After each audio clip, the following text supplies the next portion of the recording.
Yo, what's going on, guys? Welcome back to the Hoops and Stuff podcast. I'm your host, Isaac, and today we are going to be talking about the standings for the NBA, what I predict they'll be. So, obviously, you have 15 teams in each division, and we're just going to go through each division and say who I think is going to be ranked number 1 through 15. To start off, in the East, I have the Boston Celtics getting that 1 seed. They have now newly added Drew Holiday to their starting lineup, and they also have Jaylen Brown at shooting guard. They have Jason Tatum, who will probably be playing small forward. Then they have Al Horford, who is on the older side, but he'll probably be playing power forward. And then the newly added Kristaps Porzingis, who will probably be playing center, even though he's technically a power forward. The dude's 7'4". Possibly they could switch around Al Horford and Kristaps, but I think that it'll end up being like that. And all of these starting lineups all these lineups that I talk about are just what a prediction of what the lineups will be. These aren't set or anything. But yeah, and then they have Derek White who will probably be coming off the bench, I would assume. So this should be a pretty fun team to watch this year. They've made some big moves in the offseason.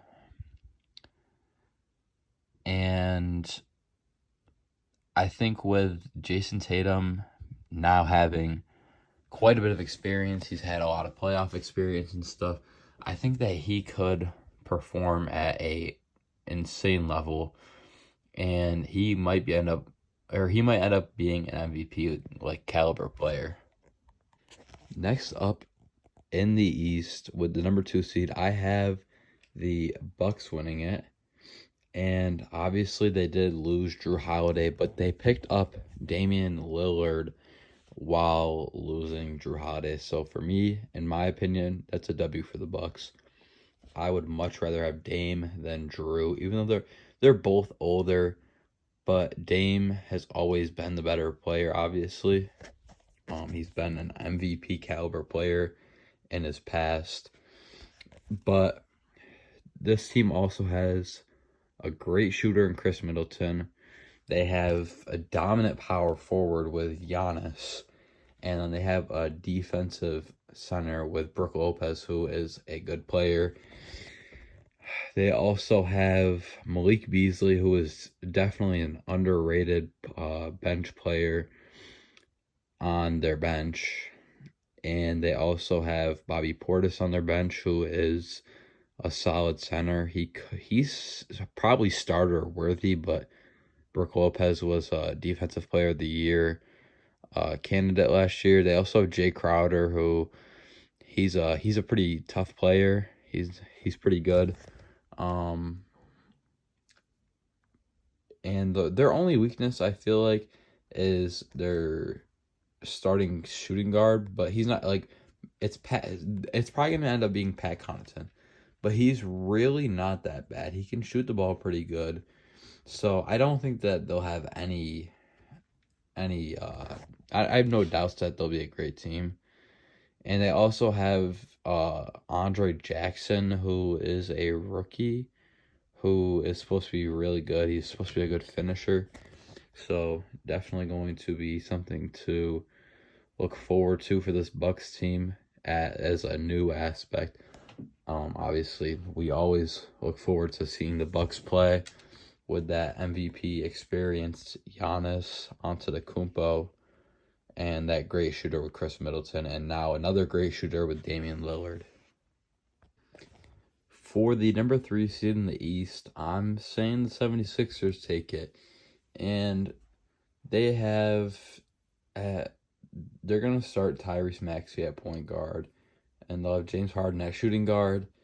And this is where it gets a little tricky because I was watching the 76ers preseason game the other night, and not gonna lie, Kelly Oubre was going crazy. He was getting some buckets. So as of right now, they probably have Tobias Harris small forward, PJ Tucker power forward, and Joel Embiid center. That's how it was last year. But with the way that Kelly Oubre was balling out the other day, he could definitely go to small forward, and then they could put Tobias Harris at power forward, and then put PJ Tucker on the bench. And honestly, I think that would be great, but I feel like Kelly Oubre could also be a great sixth man to come off the bench. They also have a great defensive player with Patrick Beverley off their bench. DeAnthony Melton is a solid shooting guard to have on your bench. I mean, he has been a starter before, so to have him on your bench is pretty solid. And they also have Paul Reed and Mo Bamba both on their bench, who are both great centers. Like off the bench, obviously they're not anything compared to Joel Embiid, but they're great centers to come off the bench, and I feel like this team is going to be better than people expect, because you think 76ers, you don't really think about how Joel Embiid is so dominant. Like, Joel Embiid is one of the best players in the NBA, obviously coming off of an MVP season. They also have James Harden, and I feel like James Harden is he's going to be the biggest determining factor of this team, just with his age. He's obviously getting older, so that's going to be a big factor to how this team is, because it really depends on how he plays, because he's supposed to be their second best player. But they also have Tyrese Maxey, who is a young player, and I feel like he's going to start getting really good soon. I mean, he's already pretty good, but I think he'll start to get really good soon, and he'll end up passing by James Harden and become the Philadelphia 76ers' second best player. Next up, we have the Miami Heat at the 4 seed in the East, and they have Kyle Lowry, Tyler Hero, Jimmy Butler, Kevin Love, and Bam Adebayo. And this team doesn't seem great, but the only reason I put them so high was because of the fact that they just came off of a finals appearance season where nobody expected them to even come close to the finals. So honestly, I could see them not getting this high. They might not even be a playoff team, but I think that it's definitely a possibility. Maybe 4 was a little crazy, but I think that this team will be really good if they play like they did last season. I mean, obviously they have Jimmy Butler, who is a great player all around. Tyler Hero is a great shooter, but I feel like he definitely affects the team. When he came back, they started doing bad in the finals last year. They also have Bam Adebayo, who is a pretty good center. And they have Thomas Bryant off the bench, who is I think he'll be a good backup center for this Heat team. They have Caleb Martin, who did pretty good last year. They have Jaime Jaquez, the rookie, who's supposed to be really good. They also have Duncan Robinson on their bench, who is a phenomenal shooter. And they have Josh Richardson, who isn't a terrible player off the bench. So we'll definitely see how he ends up playing, because obviously he's getting up there in age. So he might not be that solid bench player that we've seen in the past. But they also have Kyle Lowry in their starting lineup, and I feel like that's going to be a big problem for them, because Kyle Lowry is 38, I want to say. So he's definitely going to be coming to the end of his career soon, which is very upsetting, because Kyle Lowry was an amazing player, especially when he's on the Raptors. He's never really been significant for the Heat, but he's definitely contributed quite a bit for them. And same thing with Kevin Love. He's also getting older. So this team is a pretty old team, but I'm definitely still excited to watch them play. At number 5, we have the Cleveland Cavaliers, and obviously for the East. And they have Darius Garland, Donovan Mitchell, Isaac Okoro, Evan Mobley, and Jarrett Allen. And now rethinking it, I probably should have put this team at the 4 seed over the Miami Heat, because I feel like this team is about to go crazy this year. They have a pretty solid team. Definitely have some great guards with Darius and Donovan Mitchell. Isaac Okoro is still young, but I feel like he's never really been great for this team. In the last couple of years that he's been in the league. Evan Mobley is a young rising player. He's supposed to be amazing. And then they have Jarrett Allen, who's a defensive weapon. The dude's insane.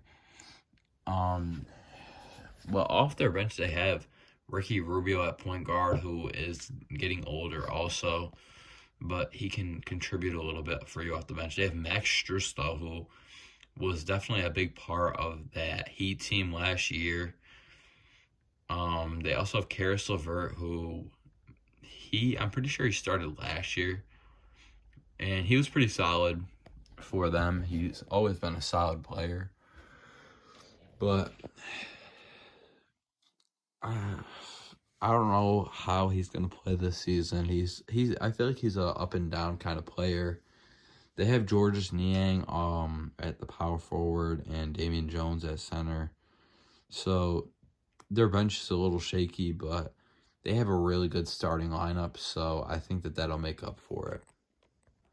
Next up, we have the Brooklyn Nets, and this is going to be a hard team to predict their lineup, just because they have players who are, I feel like they have a couple players that are pretty even with skill level, so it's going to be hard to predict their lineup, but they might have it as like Ben Simmons at point guard, Spencer Dinwiddie at shooting guard, McHale at small forward, Cam Johnson at power forward, and Nick Claxton at center. So basically just the same thing they had last year, but they just swapped Ben Simmons with Dorian Finney-Smith. Or they could run it the same thing that they did last year with Spencer Dinwiddie at point guard, Mikal Bridges at shooting guard, Cam Johnson at small forward, and then throw in Dorian Finney-Smith at power forward again. And then off their bench, they have Dennis Smith, they have Cam Thomas, they have Lonnie Walker, they have Royce O'Neal, they have Dorian Finney-Smith, and Day'Ron Sharpe. Dorian Finney-Smith or Ben Simmons, and then Day'Ron Sharpe. They with Cam Thomas off the bench, I've talked about him in previous videos.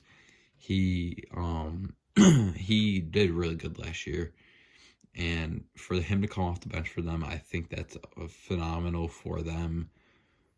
I would definitely like to see him start somewhere, but that's phenomenal for them because they're gonna have a person that can produce off their bench. And they also have Dennis Smith Jr., who he's got hops. He used to be able to hit some crazy dunks. So he's definitely not too bad. But I feel like this team will be pretty good. Mikal Bridges, if he plays at the same level that he did last year, he'll be pretty solid. He was doing really good at the end of the last year after he got traded from the Suns to the Nets. And Nick Claxton, I've talked about him in multiple episodes previously, but he is, like I've said before, he's a pretty solid player, but he's also still young, so I feel like he's going to get even better. And even Cam Johnson was doing pretty good for this team last year, so I feel like this team will be a pretty good team to watch. Next up, we have the Knicks, who I'd say they had majority of their success through the point guard, Jalen Brunson. And then they also have R.J. Barrett, who's still young but hasn't been doing much in his career so far in the last, 4-ish years. I want to say it's 4, but it could be 5. And then they have Quentin Grimes, who he was pretty solid last year, honestly, for this team. And then they have Julius Randle at power forward and Mitchell Robinson at center.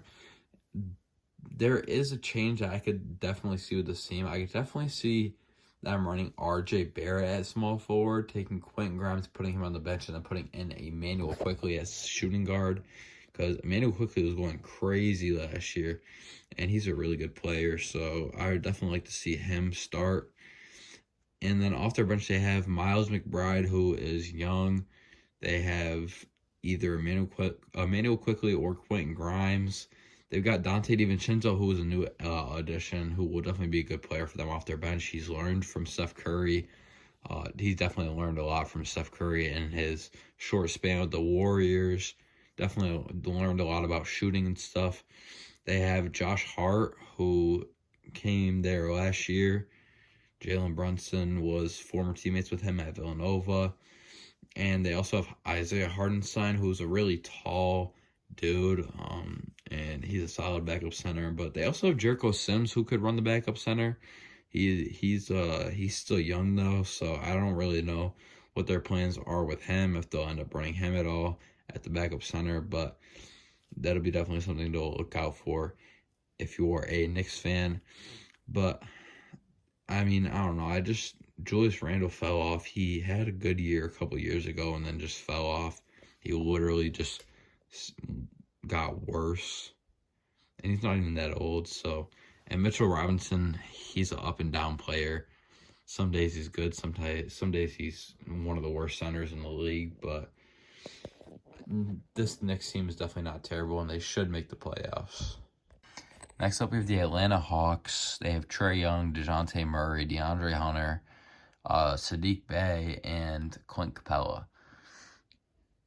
Trae Young, I feel like he just plateaued. Like, he just stayed where he's been at for the last year or two.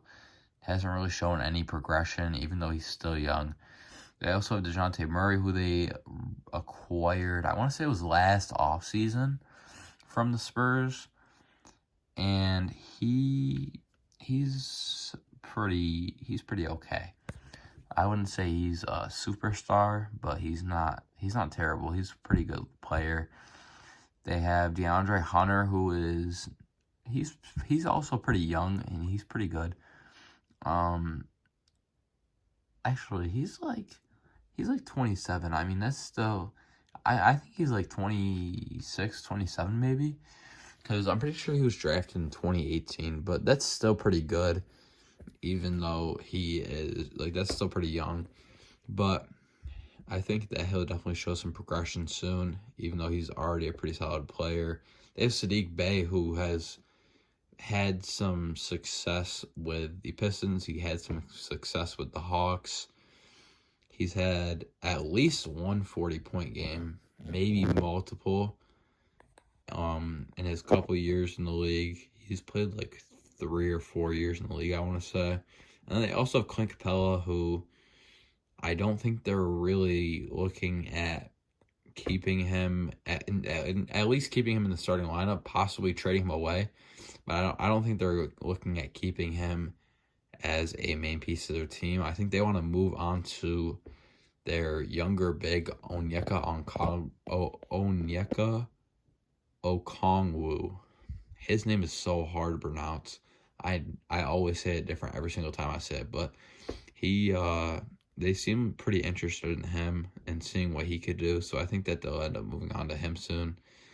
They also have Patty Mills off their bench, or maybe they'll end up running Kobe Buffkin at their backup their backup point guard, who they just drafted in the draft this year. They also have Bojan Bogdanovic, who is a solid bench player for them. They have AJ Griffin, who they drafted last year. It was either last year or 2 years ago. I want to say it was last year that they drafted him.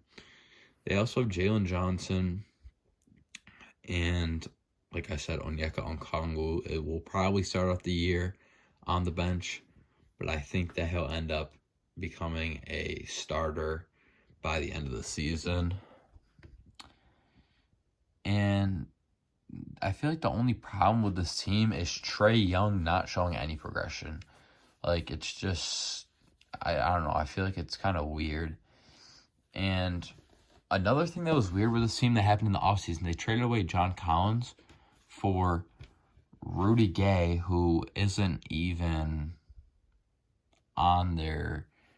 Oh, actually, no. They trade. I think he ended up with the Warriors somehow, but this team literally has no Warriors players on their team. So and they traded him for that and a second round pick. So they really basically just got a second round pick for John Collins, and honestly, that is so bad because I like John Collins a lot. I think that it was just the wrong team for him, and I think that he could definitely do better on this Jazz team, especially since they don't really have a great roster. But I think that he'll do pretty solid with the Jazz. But for this Hawks team, I think that was a terrible trade. Next up, we have the Hornets, and they have LaMelo Ball, they have Terry Rozier, they have Gordon Hayward, Brandon Miller, and Mark Williams. And I feel like a big problem for this team in the last couple of years has been LaMelo Ball. He's gotten multiple injuries, and I feel like it's a trend. His brother is going to be out for nearly the whole season, if not the whole season. He's going to be out for quite a while. That's what we should say. And there has been talks about him possibly not even coming back. So, and LaMelo Ball has had injuries nonstop for the last couple of years, I feel like. So it's really a trend for the Ball family, honestly, at this point.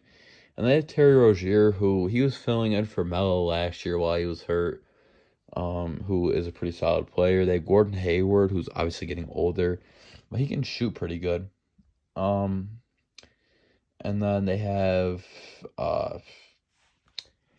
Brandon Miller, who they just drafted. He's supposed to be pretty good. Hopefully he can live up to the hype. Hopefully he doesn't get hurt a lot too, just like Melo.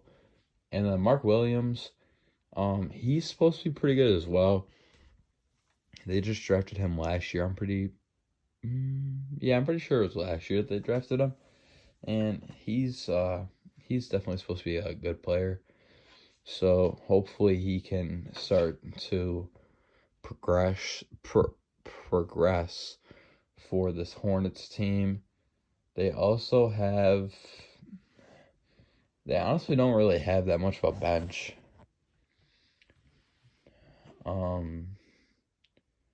Nick Smith, who I'm pretty sure they drafted this year. I'm not sure how he's supposed to do. I've seen him get drafted, but I never really heard anything about how he's supposed to do for this Hornets team. They'll also have PJ Washington coming off the bench, who he was pretty. I think he had a couple good games for them last year. But that's really all they have on their bench. Nothing crazy for this Hornets team, but they're definitely not terrible. Next up at the number 10 spot in the East, we have the Pacers. And honestly, rethinking this, the Hawks could end up being lower because I don't really know about the Hawks this year. I don't think they'll be a great team, but we'll just stick with what my original 15 was for the East and the West. And so I had the Pacers at number 10, like I said. And I mean, I think Tyrese Maxey is going to do, or not Tyrese Maxey, sorry, Tyrese Halliburton, sorry. I think Tyrese Halliburton will do great this year. He's shown that he can be a great, he could play the leader role for this Indiana team, in last season, which was his first season with the team after being traded for Domantas Sabonis from the Kings.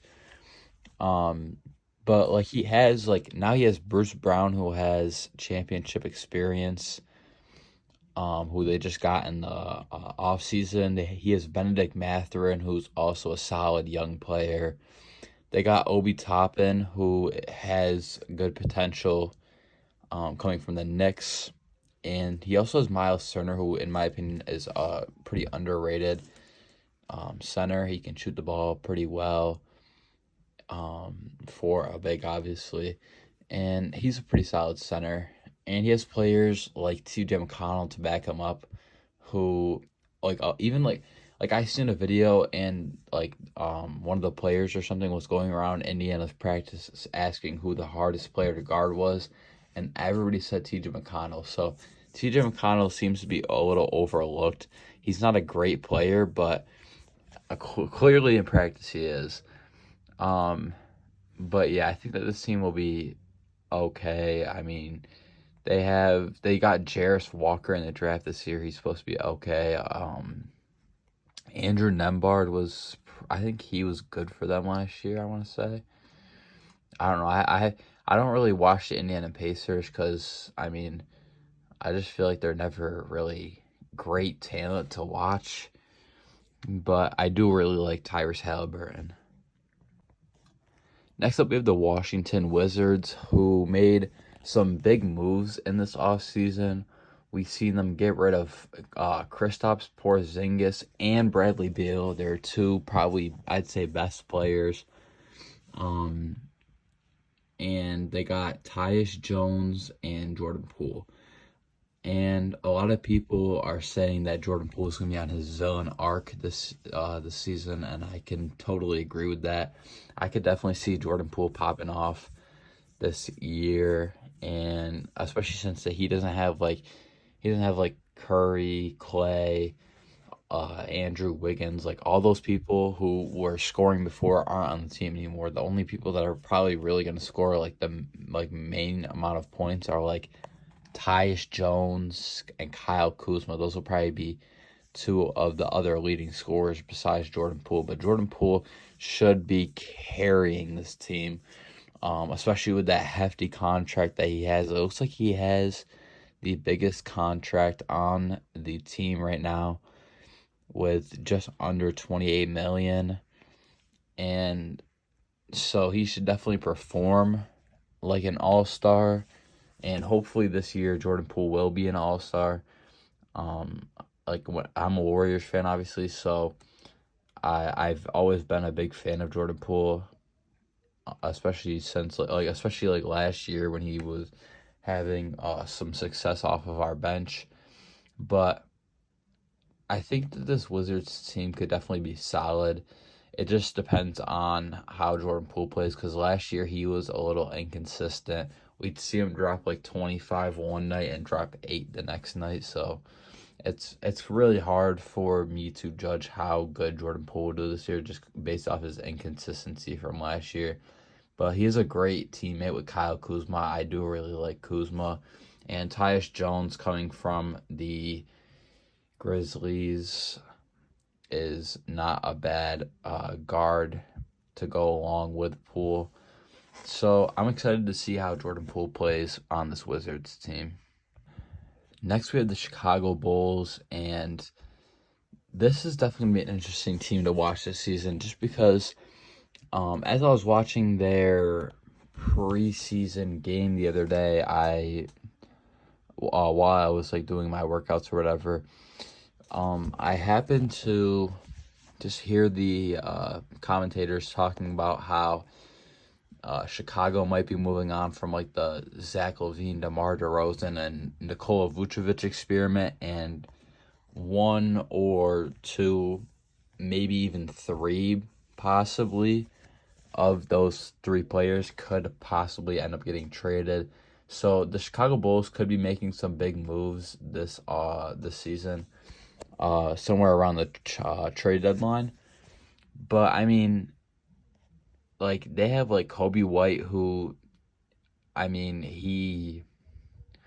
I don't really know. He's had success, but he was supposed to be a lot better than he is. People expected him to be a great player, but he's really, I feel like injuries got the best of him.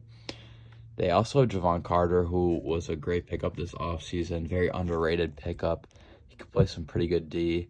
They also have Alex Caruso, who's a solid role player for them. Andre Drummond off the bench is a good bench player. Definitely not a starter worthy player, but he's a good bench player. They have Ayo Dosunmu, who is a young guard. I do really like him, and I gotta mention it. In the preseason, he hit a really nice half-court buzzer beater. But yeah, I do really like Ayo Dosunmu. I think that he will have great success in the NBA. I think he'll definitely be a good player in years to come. I think it would definitely be very interesting to see them move on from Zach LaVine this year. I doubt they will, especially with how big his contract is. Like I said, they might be trading their big three, but I doubt they trade Zach LaVine. I'm sure they might end up trading like DeMar and Vucevic, or maybe just one of them, but I think that at least one of those three, Zach LaVine, DeMar DeRozan, and Vucevic, will end up on a new team this year, around the trade deadline. But another player on this team that should definitely be talked about is Patrick Williams. He is another young player. He's a solid player. I think that Patrick Williams will end up being a good role player in his future. And one last thing I want to talk about for the Chicago Bulls, just to wrap it up real quick. Just gotta mention Lonzo Ball is probably gonna be out for most of the season. I think he wants to try to come back maybe towards the end of the season, but even if he does, I don't know that he'll play very well. And even if he does come back and plays well, we don't know how long he'll actually stay healthy for. Next up, we have the Pistons, and I have them at the number 13 seed in the East. And honestly, that's another team. This is another team that could definitely go up on the standings, just because Ausar Thompson is doing a lot better than I expect him to do. Like his brother was supposed to be the better player, but honestly, coming into the NBA in the preseason, I think Ausar played better than Amen did. But they also have Cade Cunningham on the team, who he was the number one pick a couple years ago, and I feel like he hasn't really shown like being worthy of the number one pick. Like he's been a solid player, he just hasn't been like great. They also have Jaden Ivey, who is a player that I love. Jaden Ivey is one of my favorite younger players in the league. I have that Jaden Ivey jersey. I'm a big Jaden Ivey fan. And another player that I like is James Wiseman. That's on this team. I also have his jersey. But he was obviously a former Warriors player, so that's another player that I like. And I think I don't think he'll actually end up really playing like a third overall pick. Like he was a third overall, or no, he was the second. He was the second overall pick over LaMelo Ball. The Warriors actually sold that too. But I mean, even if they picked up LaMelo Ball, he's had injuries every single season. But he's definitely better than James Wiseman. And Jalen Duren is another young player on this team that I think will be pretty solid in the future. Along with Isaiah Stewart, I don't think he gets the amount of credit he deserves. He's a pretty solid player for this team. They also picked up one of the best three-point shooters in the league right now, Joe Harris. He's been pretty solid at the three-point line, I'd say, for a couple years here now. And they got Marcus Sasser in the draft this year. Not anybody that I've ever heard of, so I don't really know what to expect out of him. I don't think he'll be anything crazy. And obviously Ausar Thompson was in their draft this year. And I don't know if they'll start Ozar at the beginning of the season, but I think by the end of the season he will definitely be a starter.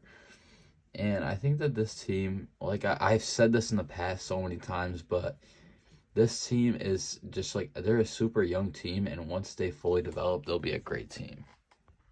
Next up, we have the Toronto Raptors at the 14 seed, and losing Fred VanVleet should. I don't know. I feel like Fred VanVleet was a very, I don't know. He was a greedy player. I feel like I feel like he was kind of a ball hog, but I mean, I guess he deserved that big contract that he got. He got like one of the biggest contracts in the NBA. He got like a $43 million contract. It was ridiculous. Definitely not the kind of money he should be making. And that was definitely a big mistake for that Raptors team, or for that Rockets team, sorry. And but now the Raptors have Dennis Schroeder at point guard. But other than that, their team is not too bad, honestly. They have Scotty Barnes, they've got OG Anunoby, they've got Pascal Siakam, and they've got Jakob Poeltl. Those four are all solid players. Scotty has shown that he will be a great player, and he's probably going to be one of the leaders of this team, which is phenomenal with how young he is and stuff. They also picked up Grady Dick in the draft this year, who's supposed to be a good three-point shooter coming from Kansas. Sorry. They also Gary Trent, who might come off the bench for them. They have Jalen McDaniels, who is not too bad either. Jaden McDaniels is his twin brother that's on the Timberwolves, who is better than him, but Jalen is also a solid player. And they have Precious Achiuwa, who's a young player that's going to probably play center, backup center for them this year. And yeah, I think that's really it for this Raptors team. I mean, just with losing Fred VanVleet, I feel like he's just he like facilitates the team, I guess, and he's like one of the leaders of the team. So I feel like that's just going to be the problem for them with losing Fred. And for our final team in the East, the number 15 seed, it is, yes, the Orlando Magic. And this is another young team, I feel like. I mean, they have Anthony Black, who they just drafted. He'll probably end up being their starting point guard. They also have Franz Wagner, who played pretty good last year. They have Paolo Banchero, who's also young. They have Jalen Suggs, who's young, and they also have Cole Anthony, who's young. And one last player who I forgot to say is Jet Howard, who they picked up in the draft. And apparently they got the best dunker to ever play the game, Mac McClung, now on this Magic team. But I don't expect him to play too much for this team, and he might be on a 2-way contract. Let me just double check that real quick. Oh no, he's not guaranteed. So this, like I said, this is a young team, and I feel like they could be good in the future, but just I feel like right now is not their time. And Paolo Banchero, I feel like he didn't do as good as I thought he was going to do last year. But I think Franz Wagner is probably going to be the leader of this team for right now. They also have Joe Ingles, who's a vet forward off the bench. I feel like he's going to be able to provide them with experience, along with a player like Wendell Carter, who isn't super old, but he's not like He's not young, but he's not like old. He's like in the middle. And also Markel Fultz, they also have him on their team. He's solid, but he's probably gonna come off the bench behind Anthony Black at that point guard position. Or maybe they'll start him at the shooting guard. Who knows? But I don't think this Orlando Magic team will be too good this year, like I said. But I am kind of excited to see Anthony Black, though, playing and see what he can do as a rookie for this Magic team. So I actually decided to just split the video in half. So I'll do the East today. So this will wrap up the video, and then I'll do the Western Conference next week. So definitely stay tuned and watch that next week. And if you guys enjoyed, leave a like and subscribe, and we'll see you guys for the Western Conference next Sunday here on the Hoops and Stuff podcast.